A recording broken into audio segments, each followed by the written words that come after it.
Bismillah.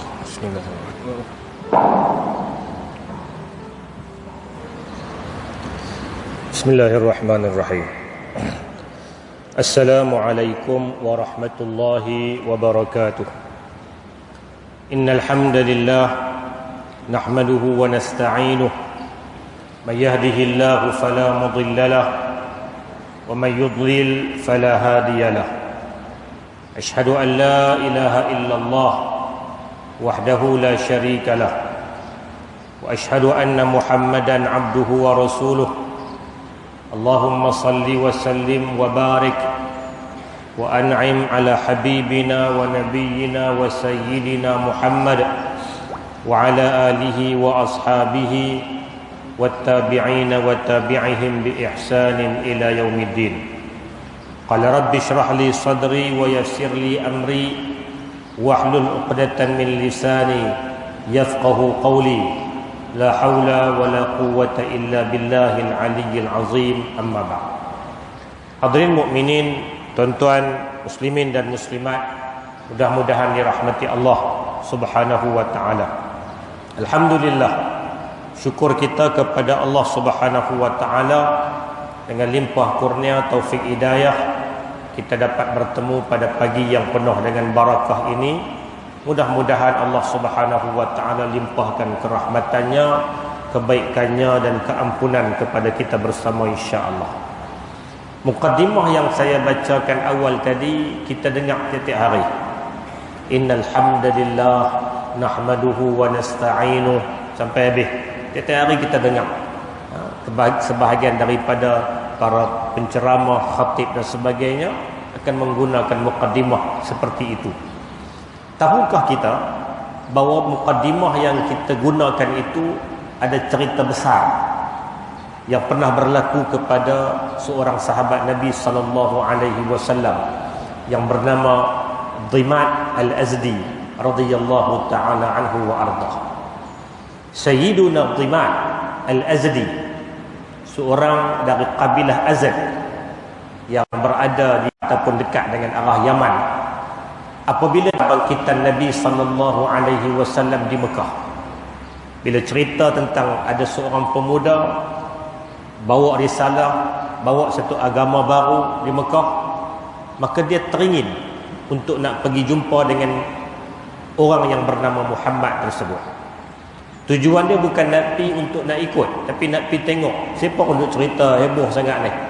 Dia ni ada masalah apa? Kok dia boleh selesaikan masalah. Maka dia pun pergi ke Mekah. Dhimat Al-Azdi menempuh perjalanan jauh sampai di Mekah. Dia mencari-cari di mana orang yang bernama Muhammad.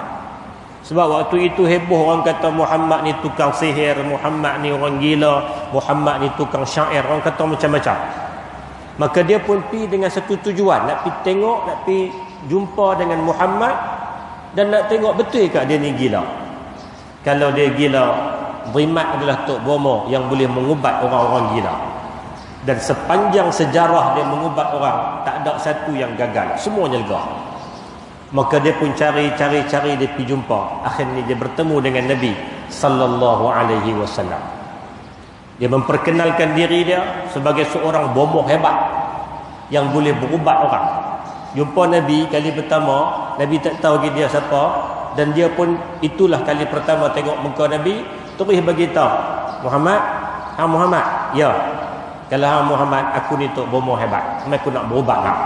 Orang duk kata hang gila, orang duk kata hang apa, mai aku nak berubat. Sepanjang sejarah aku ubat orang, tak ada yang gagal. Bila dia jumpa Nabi, dia perkenalkan diri dia dan dia beritahu hasrat kedatangan dia, Nabi jawab dengan ungkapan, innal hamdalillah nahmaduhu wa nasta'inuhu wa man yahdihillah fala mudilla lahu wa man yudlil fala hadiya lahu. Asyhadu an la ilaha illallah wa asyhadu anna Muhammadan abduhu wa rasuluh. Itulah ungkapan yang Nabi jawab kepada Dhimat Al-Azdi. Sesungguhnya segala pujian hanyalah bagi Allah. Kita memujinya dan kita meminta pertolongan darinya. Barang siapa yang diberikan hidayah, maka tidak ada kuasa yang boleh menyesatkannya. Barang siapa yang disesatkan, tidak ada kuasa selain Allah yang boleh memberi petunjuk kepadanya. Aku naik saksi, tiada Tuhan yang berhak disembah melainkan Allah, dan aku naik saksi Muhammad itu hambanya dan pesuruhnya. Dhimat Al-Azdi yang datang dengan tujuannya nak tunjuk jaguh, nak berubat. Nanti bila dia berubat, pokoklah dia baca apa-apa, Nabi akan hilang. Tak dakwaan orang yang tuduh kata Nabi gila atau akan senyap macam tu, maka dia akan berjaya, dia akan popular. Tapi bila dia dengar ungkapan innal hamdalillah sampai habis, terpegun dia, terduduk dan terkesima dia, tak kata apa. Dia duk baca mentera, dia duk baca wirid-wirid dia lah dalam duk berubat orang ni, macam-macam jenis lah, tapi tak pernah dengar ungkapan seindah itu.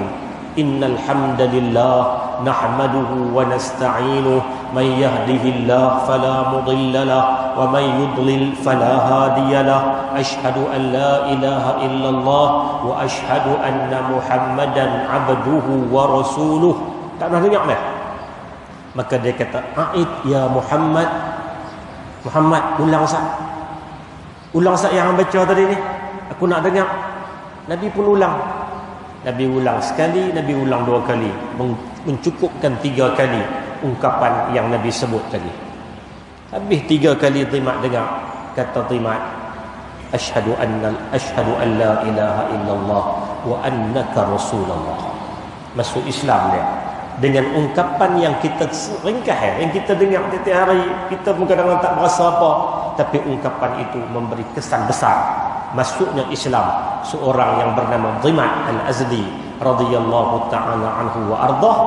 Kemudiannya dia bawa balik Islam yang dia dapat untuk dia sampaikan ke kampung-kampung dia berdekatan dengan Yaman sana.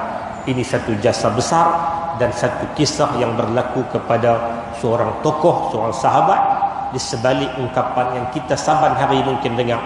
Mungkin kita anggap dia sebagai ungkapan biasa, sebagai permulaan untuk satu-satu ucapan, tetapi dia merupakan satu kesan besar yang Allah Subhanahu wa taala berikan kepada sahabat-sahabat Nabi sallallahu alaihi wasallam, di mana ungkapan yang disebut may yahdihillah fala mudhillalah.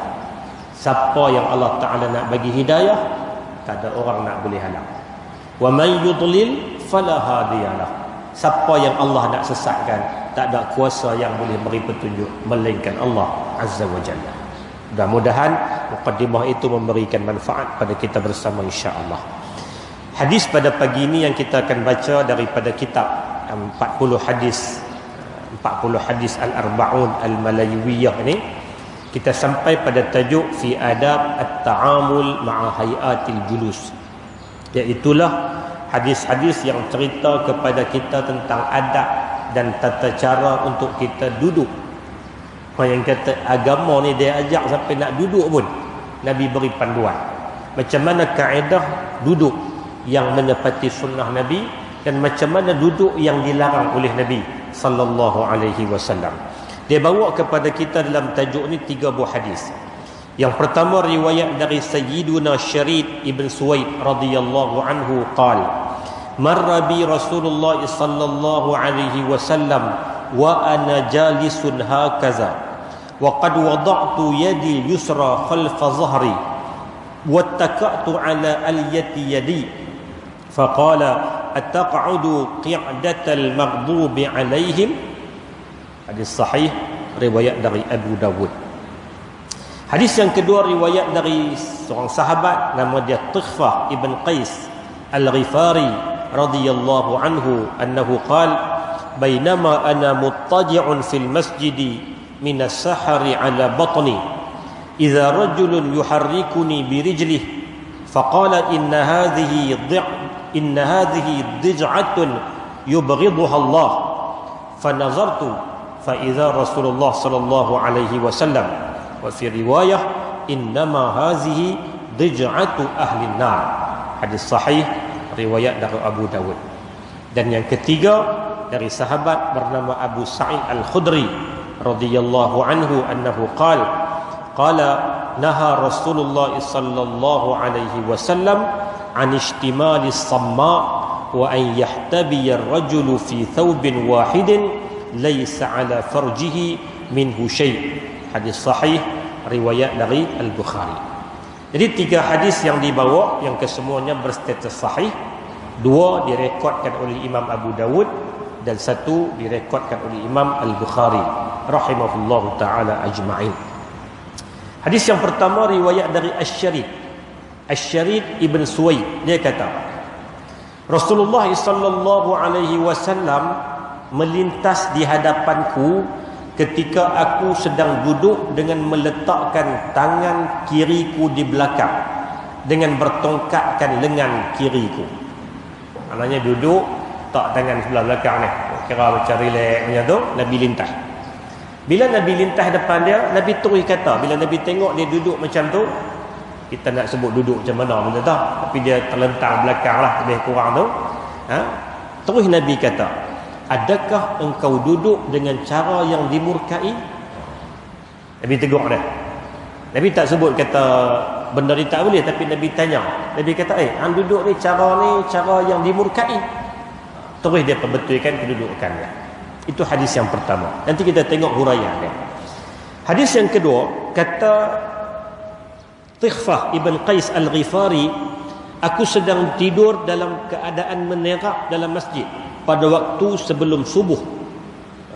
Itu seorang sahabat buat cerita, satu hari dia duduk dalam masjid sebelum dari nak masuk subuh, waktu sahur. Menerak.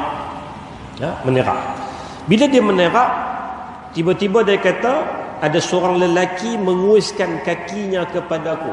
Ada orang main duk gerak sentuh kaki dia dengan kaki aku lah. Dan kawan tu kata, sesungguhnya ini adalah cara baring yang dimurkai Allah. Aku tengah menerak dalam masjid ni, dalam masjid menerak. Tiba-tiba ada orang main kuit kaki. Kawan tu kata, ini cara baring ni, cara yang Allah Ta'ala murka. Maka aku pun melihat, siapa dia ni yang duk main tengok dalam tu hala ni pagi-pagi ni. Rupanya itulah Nabi sallallahu alaihi wasallam. Rupanya Nabi yang main tengok, dan Nabi kata, cara tidur, cara baring ni, cara ni Allah Ta'ala murka. Dalam satu riwayat lain, Nabi sebut, sesungguhnya ini adalah cara baring ahli neraka. Kalau lagi kasar, lagi kasar. Dan main satu lagi riwayat kata, baring macam ni, baring ahli neraka. Kemudian hadis yang ketiga, kata Abu Sa'id Al-Khudri radhiyallahu anhu, Rasulullah melarang seseorang menggulung dirinya dalam selembar kain sehingga tangannya terbelenggu, dan baginda melarang seseorang itu duduk dengan memegang kedua lututnya dengan hanya memakai sehelai pakaian tanpa ada apa-apa yang menutupi kemaluannya. Nabi larang pula cara duduk bertelingkup, habis pakai satu pakaian je. Kemudian angkat lutut, peluk tanpa ada pakaian-pakaian yang menutup aurat dan sebagainya. Ini cara duduk yang dilarang oleh Nabi.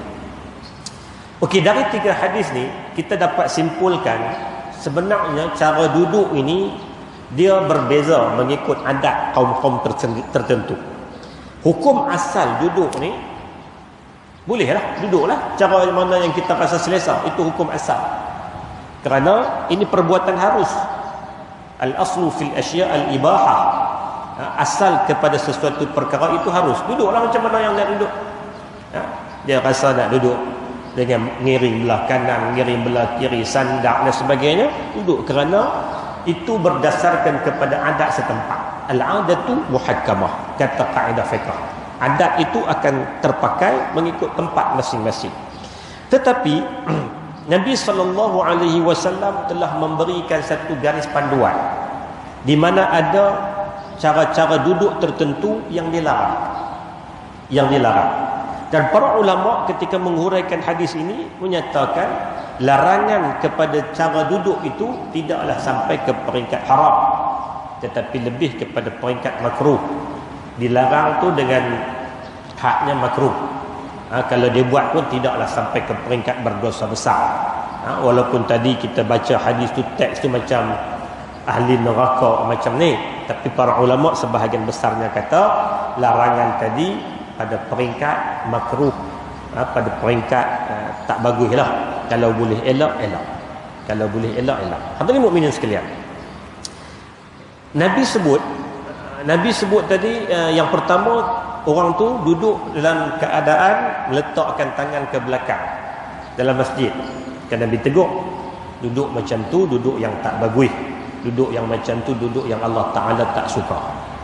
Kemudian yang hadis kedua tadi, menerak lagi sekali, menerak pula dalam masjid. Menerak dalam masjid, kalau dalam rumah, dalam bilik dia ikut suka lah, tunggin terbalik pun. Tapi bila menerak dalam masjid, itu tak kena dengan adab. Bahkan Nabi sebut dengan ungkapan yang agak sedikit keras, baring yang macam ni baring ahli neraka, baring yang macam ni baring yang Allah Ta'ala murka. Maka kalau dalam masjid, kita nak kena jaga adab dan tata cara dia, adab dan kaedah-kaedah tersendiri. Kemudian hadis yang ketiga tadi cerita pakai satu pakaian tanpa ada sebelah dalam apa semua, dan kebiasaan orang Arab tak ada masalah. Pakai satu jubah, lepas itu tak buah apa, kemudian bertelingkup semua dengan satu tu, Nabi larang, kerana dia akan menyukarkan pergerakan dia kalau berlaku soal-soal kecemasan dan sebagainya. Lalu orang tanya pula, yang betul-betul Nabi ni duduk macam mana?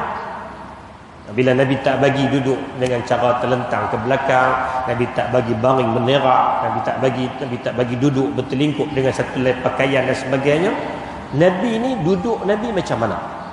Berdasarkan rangkuman daripada hadis-hadis Nabi SAW, berdasarkan riwayat daripada para sahabat, Nabi ada beberapa bentuk duduk yang Nabi pernah duduk.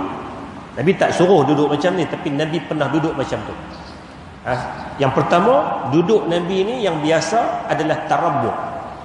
Tarabbuk macam-macam contoh duduk lah, sila itu biasa. Kalau duduk biasa ni, Nabi akan duduk secara bersila. Ini kebanyakan dan kebiasaan Nabi sallallahu alaihi wasallam. Nabi juga pernah duduk dengan cara al-ihtiba, iaitu duduk dengan memegang kedua lutut dengan bertongkatkan tulang sulbi. Duduk dengan cara macam Tuan Haji kita buat, tunjuk contoh. Macam tu. Itu juga pernah Nabi buat. Yang Nabi larang tadi duduk macam tu, tapi pakai pakaian selai, jubah selai. Yang tu dia akan menampakkan dan mendedahkan aurat dan sebagainya.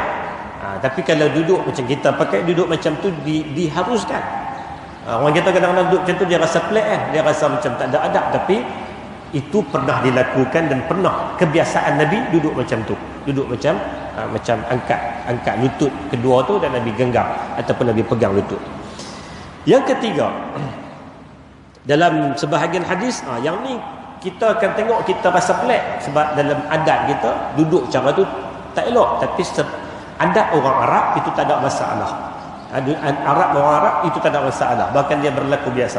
Cuma tempat kita, adat kita kurang elok, iaitulah duduk secara al-qurfusa, mencangkung. Cangkung ni duduk tinggung tu. Kita rasa macam tak ada adab lah, tapi sebahagian masyarakat Arab suasananya dia tak ada masalah. Kalau tuan-tuan tengok ada sebahagian video yang baru orang duk viralkan sambutan hari raya di Mekah ke manakah. Lepas hari raya, lepas sembahyang raya tu dia pergi makan ramai-ramai. Makan duk tinggung makan nasi ramai-ramai tu. Itu budaya mereka, sebahagiannya tak ada masalah. Tapi untuk nak praktik tempat kita, benda tu bermasalah jugalah. Kata sebab kita kata tadi, al-adatu muhakkamah. Dia kembali kepada kaedah asal. Adat itu terpakai mengikut tempat dan mengikut keadaan. Kemudian yang keempat, Nabi duduk dengan cara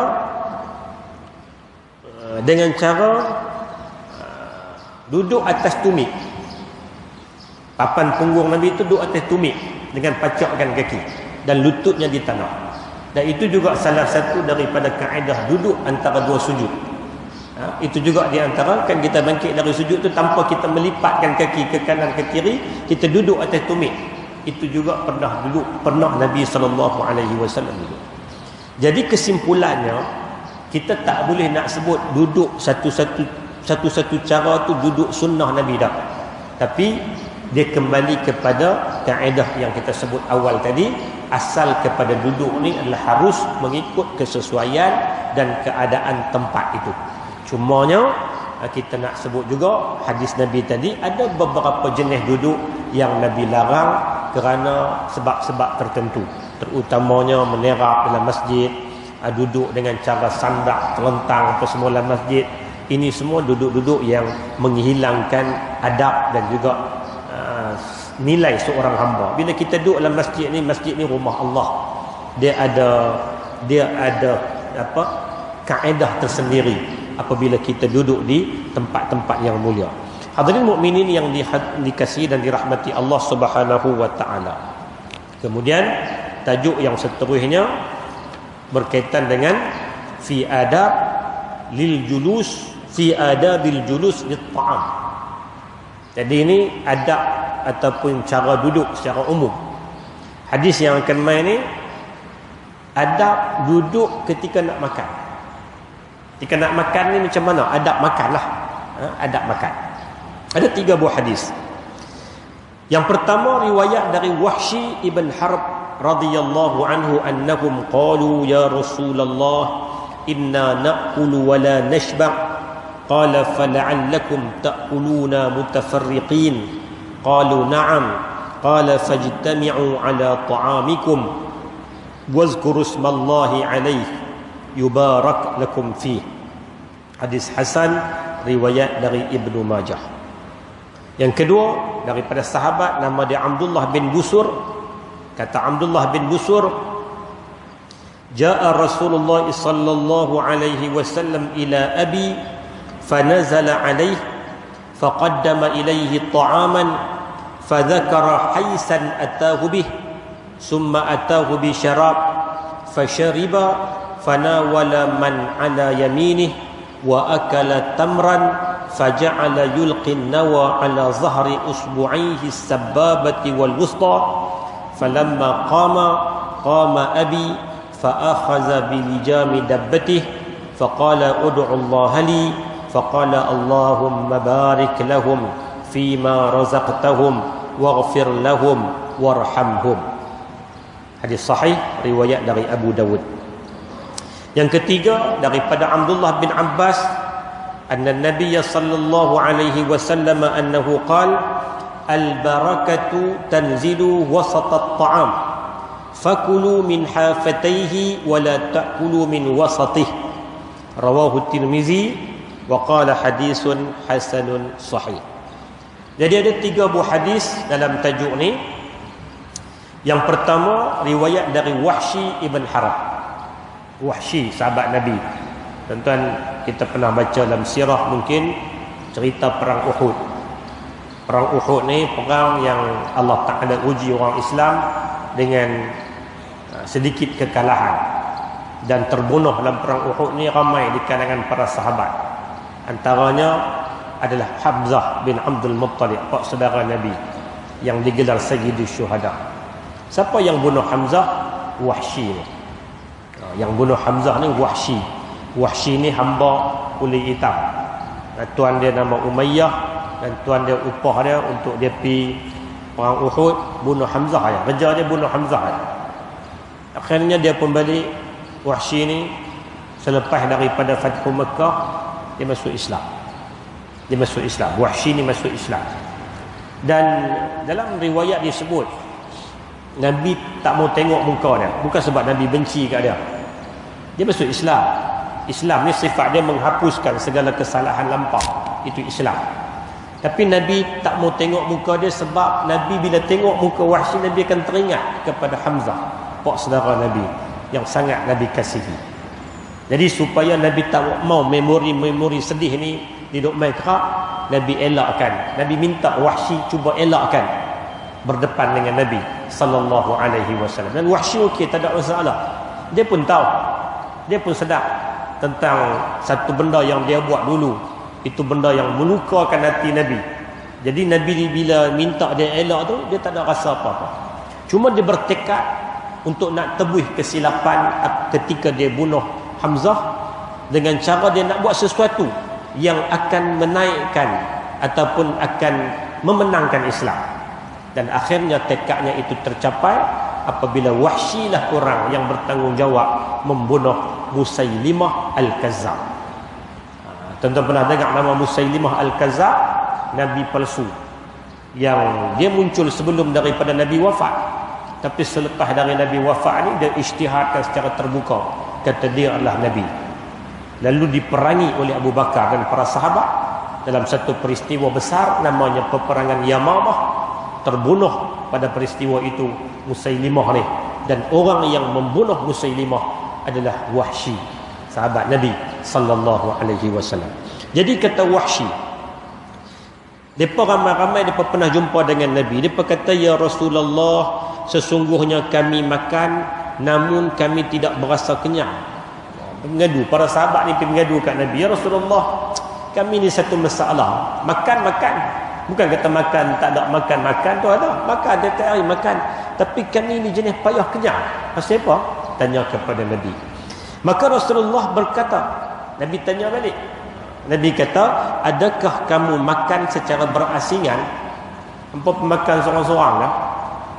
Jawab para sahabat, ya, betul ya, dia makan seorang-seorang. Mana dan dia makan lah.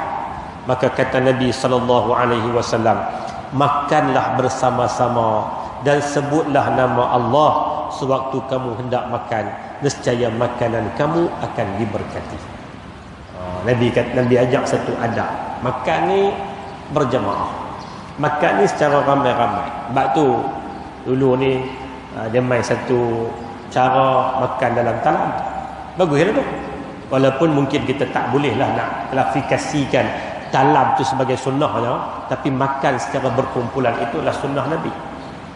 Nabi ajak, Nabi suruh makan ni makan secara ramai-ramai. Sebab tu kita jumpa dalam hadis cerita macam mana Nabi hidangkan makanan kepada para sahabat yang makanan itu sangat sikit dari sudut kuantitinya, tapi rupanya cukup untuk ramai jumlah, sebab ada barakah. Nabi kita makan ramai-ramai, makan bersama-sama, makan dalam bentuk jamaah, makan dalam bentuk kumpulan, kemudian bacalah nama Allah, sebut nama Allah. Buat dua benda ni, insya-Allah makanan itu akan diberkati.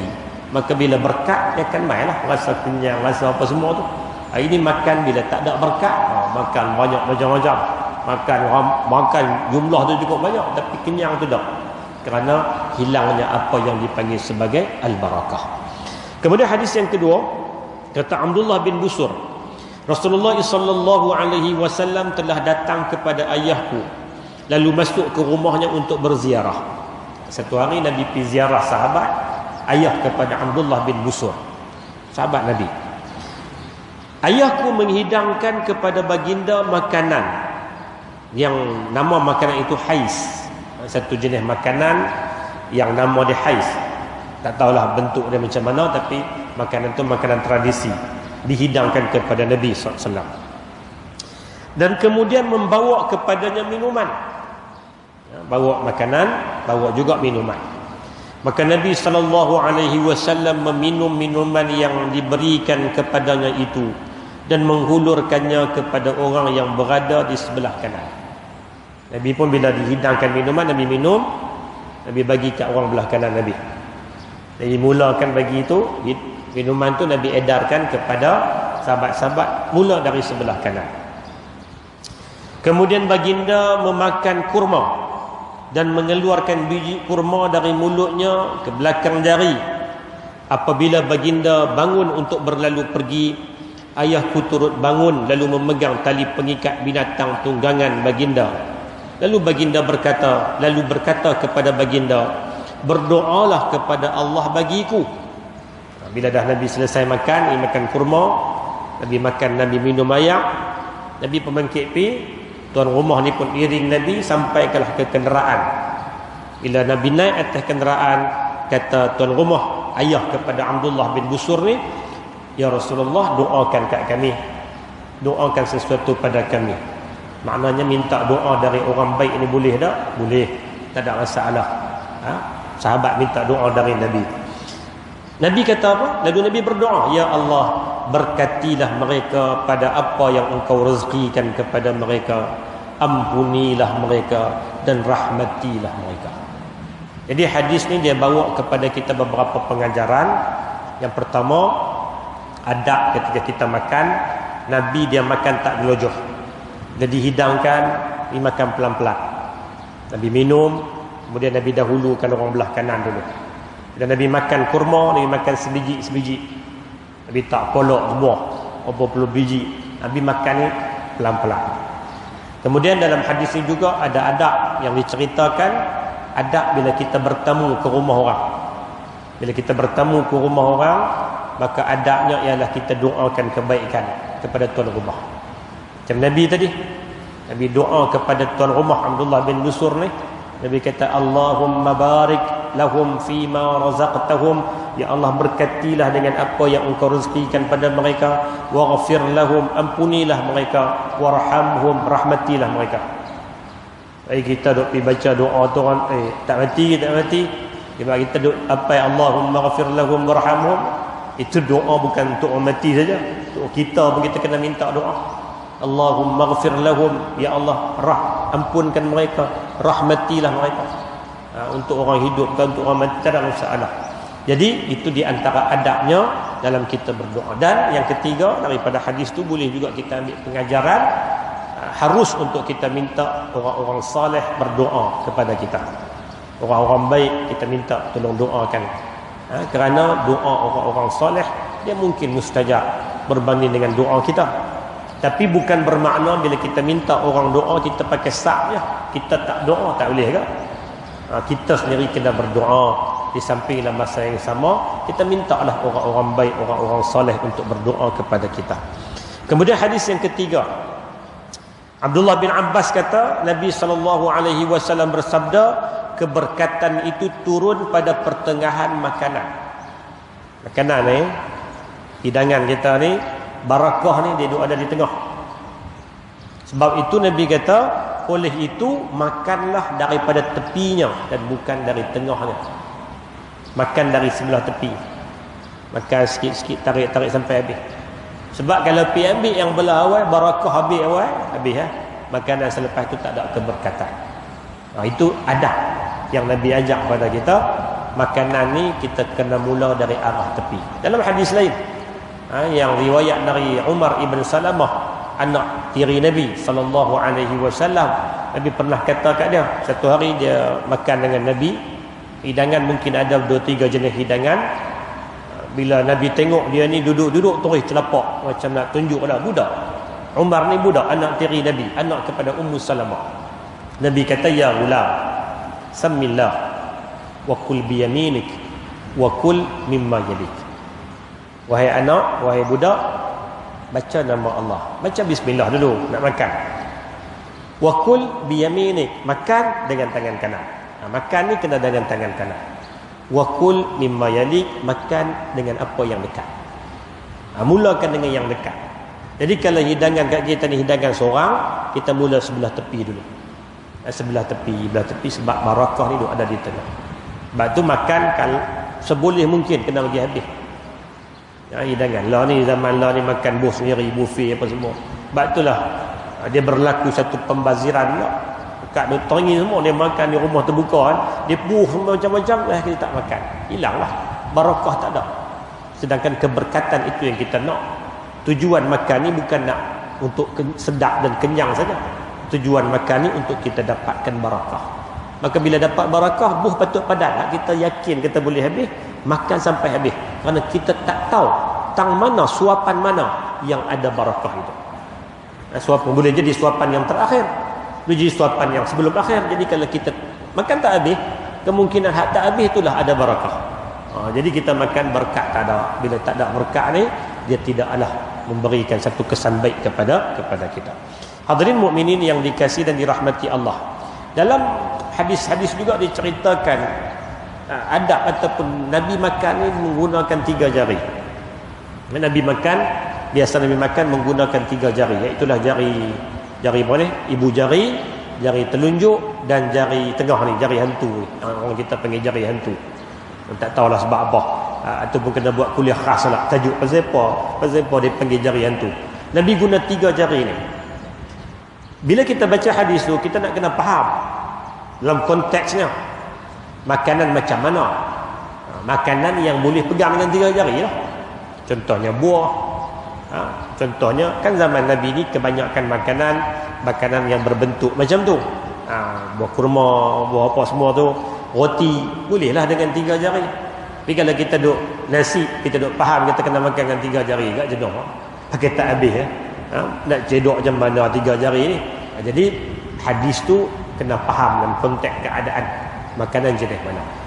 Makanan jenis mana, khususnya buah-buah, makanan-makanan kering lah yang boleh kita gunakan 3 jari. Kalau kita boleh buat dengan tujuan kita nak ikut Nabi, insya-Allah dia berpahala. Dia juga sebahagian dari sunnah yang kecil-kecil yang boleh kita buat dengan niat dan tujuan kita untuk tiru dan contohi apa yang Nabi SAW lakukan. Hadirin mukminin yang dikasihi sekalian, tajuk seterusnya fi adabit ta'amuli ma'at ta'am. Tadi adab ketika nak makan. Yang ni adab dengan makanan. Dengan makanan pun ada adab-adab tersendiri. Makanan yang kita nak makan ni, hidangan ni, kita ada adab dengan dia. Ada 3 hadis yang dibawa. Yang pertama riwayat dari Asma binti Abi Bakar radhiyallahu anhuma annaha kanat idza utiyat bi tharid amarat bihi faghuttiya hatta yadhhaba fawruhu wa dukhanuhu wa taqul inni sami'tu Rasulullah sallallahu alaihi wasallam yaqul huwa a'zamu lil barakah. Hadis hasan. Wa an sayyidina Abi Hurairah qala Rasulullah sallallahu alaihi wasallam man akala falyatakhallal fama takhallala falyalfizhu wa ma laka bilisanih falyabtali'. Hadis hasan rawahu ad-Darimi. Wa an sayyidina Abdullah bin Umar qala tajashsha'a rajulun 'inda an-nabi sallallahu alaihi wasallam faqala kuffa 'anna jusha'uk fa inna aktharahum shib'an fid dunya atwaluhum ju'an yaumal qiyamah. 3 hadis. Hadis yang pertama riwayat dari Asma. Asma ni siapa? Kak ipar Nabi sallallahu alaihi wasallam. Itulah kakak kepada Aisyah radhiyallahu anha, tetapi mereka berlainan ibu. Asma dengan Aisyah ni ayah yang sama, ibu berbeza. Ibu kepada Aisyah namanya Ummu Ruman, sahabiyah, sahabat Nabi masuk Islam. Sementara mak kepada Asma berbeza riwayat. Ada kata dia masuk Islam, ada kata dia tak sempat masuk Islam. Cuma mak Asma ni berpisah dengan Abu Bakar sebelum daripada zaman Islam. Jadi Asma ni kalau ikut status dia ke ipar Nabi sallallahu alaihi wasallam. Asma bahawa apabila dibawakan kepada beliau sejenis makanan yang bernama tharid. Tharid ni makanan yang dimasak. Maknanya dia ada panas-panas lah. Bila orang bawa mai kat dia, beliau akan menyuruh supaya dia ditutup terlebih dahulu sehingga wak kepanasannya habis. Dan beliau berkata, aku mendengar Rasulullah sallallahu alaihi wasallam bersabda, perbuatan ini mendatangkan lebih banyak keberkatan. Jadi Asma ni bila orang mai hantar kepada dia makanan yang panas, dia sejukkan dulu. Dia bukan makan terus tengah-tengah panas duk mengelegak tu. Dia bagi tenangkan dulu makanan tu sehingga hilang kepanasan dia, baru dia makan. Dan orang tanya sebab apa buat macam ni? Sebab apa? Sebab saja-saja ke ataupun dia kata tak ada, aku buat ni kerana Nabi pernah sebut.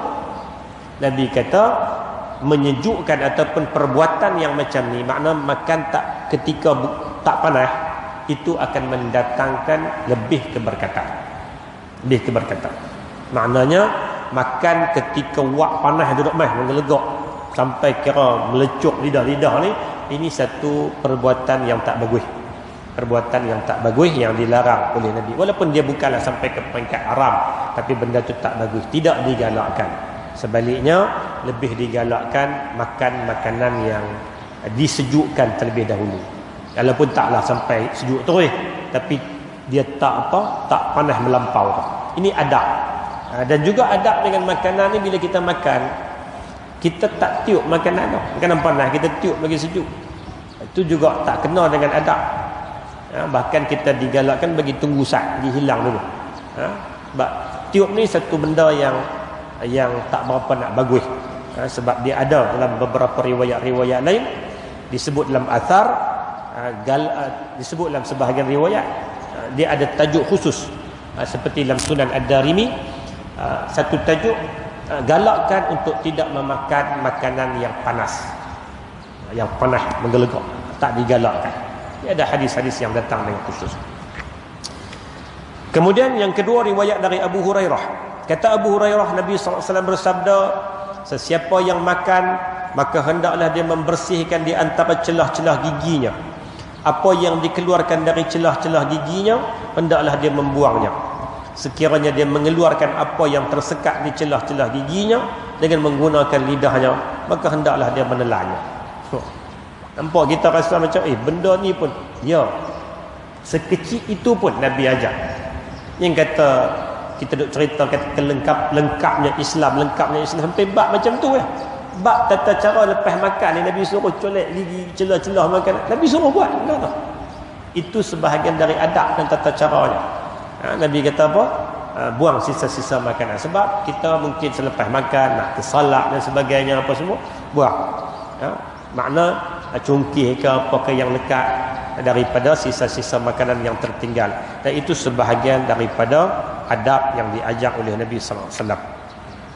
Dalam hadis yang ketiga, Abdullah bin Umar kata, seorang lelaki sendawa. Sendawa ni bahasa surat lah kan. Bahasa kita kata belahak lah.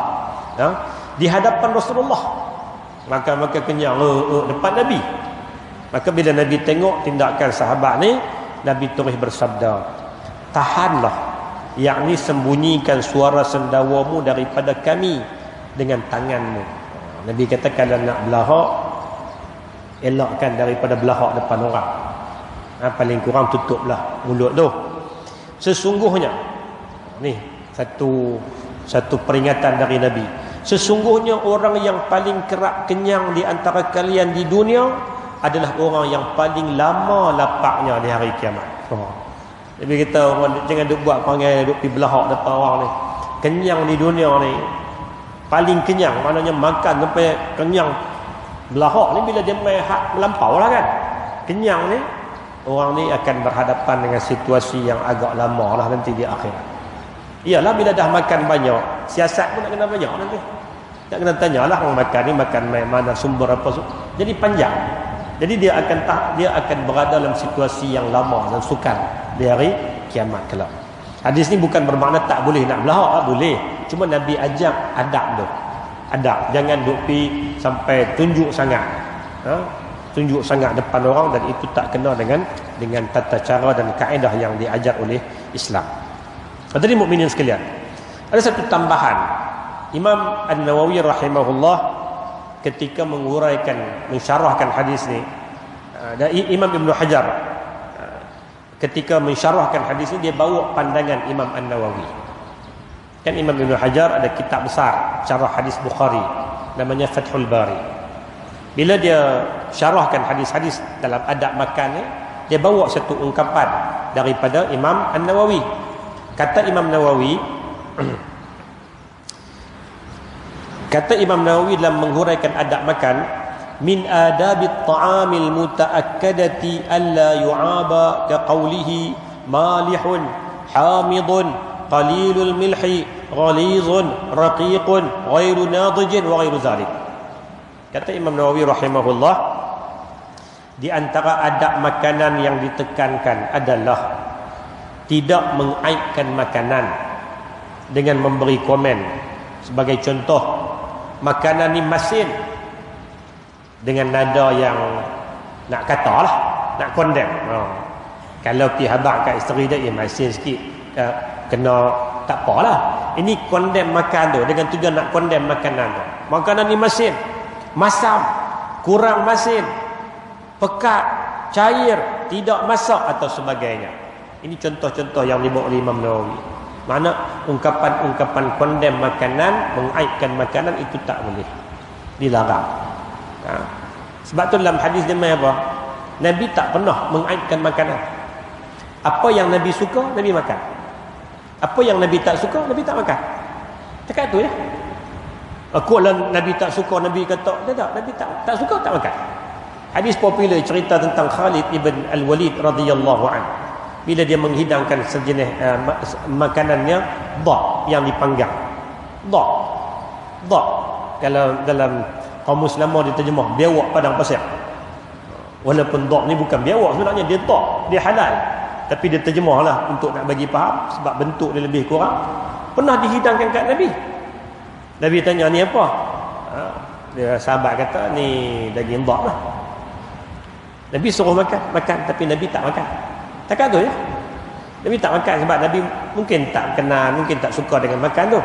Tapi Nabi tak mengaibkan, Nabi tak condemn. Oh tak boleh ni, apa makan ni, makan. Nabi tak buat macam tu.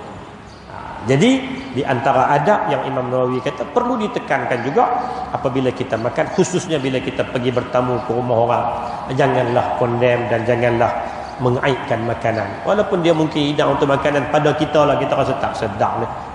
Tak sedap pun tak apa, simpan dalam hati. Simpan dalam hati kerana dia menyalahi kaedah dan menyalahi benda yang kita aibkan ni, benda yang benda tu ada barakah, walaupun mungkin tak sedap tapi ada barakah dalam tu. Jadi bila kita mengaibkan, dia akan menghilangkanlah adab dan etikanya ketika kita dijamu dengan makanan. Hadirin mukminin yang dikasihi dan dirahmati Allah Subhanahu wa taala, larangan tadi walaupun tidaklah sampai ke peringkat haram, tapi perlu diingat dia adalah benda-benda yang makruh, benda yang kalau boleh kita elakkanlah. Kalau boleh kita elakkan daripada buat benda-benda tersebut. Jadi 3 tajuk untuk pagi ini perkongsian kita. Yang pertama tadi adab duduk. Saya ulang secara umum, adab duduk kaedahnya kita boleh duduk dengan cara duduk ikut kesesuaiannya. Ikut kesesuaian kerana asal kepada sesuatu perbuatan itu harus, dan kita berpegang dengan kaedah al-adatu muhakkamah, adat itu terpakai mengikut tempat dan masa. Tetapi ada duduk-duduk tertentu yang dilarang, yang kalau boleh kita elakkan kerana duduk itu dilarang oleh Nabi sallallahu alaihi wasallam. Kemudian tajuk yang kedua, kita tengok tentang adab dengan sebelum makan. Adab sebelum makan ni antaranya yang Nabi ajak makan kalau boleh berkumpulan. Dengan kalau kata di rumah tu dengan ahli keluarga makan ramai-ramai lah. Makan secara bersekali. Sebab itu lebih mengundang keberkatan. Lebih mengundang barakah Allah Ta'ala. Makan ni pula jangan gelojoh. Makan kena pelan-pelan. Makan kena baca nama Allah. Makan pula kita doakan keberkatan. Kita doakan keampunan kepada orang yang jamu makan. Kalau orang buat kenduri ke apa, kita doakan kebaikan pada dia. Kemudian tajuk yang ketiga, adab dengan makanan. Adab dengan makanan ni kita diajak jangan makan makanan yang panas, menggelegak, kerana dia akan menghilangkan sedikit keberkatan. Kemudian dalam adab makanan ni, makan makanan yang macam mana? Makan jangan sampai kita mengaibkan makanan. Jangan sampai kita memperlekehkan makanan, kerana dia adalah sebahagian dari rezeki yang Allah Ta'ala kurniakan pada kita. Jadi ini rangkuman tajuk-tajuk yang sempat kita tengok pada pagi ini. Saya berhasrat untuk nak baca 2 tajuk lagi, tapi saya tengok keadaan cukuplah. Siri kuliah ni dia tak boleh panjang-panjang. Kuliah semua ni dia kena sikit-sikit lah. Dia kena bila matahari naik tu makna kena pelan-pelan berhentilah. Matahari naik tu tandanya pelan-pelan berhenti. Jadi insya-Allah tajuk yang akan datang ni dia cerita adab kita dengan binatang. Ada hatta dengan binatang pun Nabi ajak. Dengan binatang ni macam mana cara dia. Ada sahabat yang main habaq kat Nabi, ya Rasulullah, aku nak sembelih kambing yang aku belah, tapi aku sayang kat dia.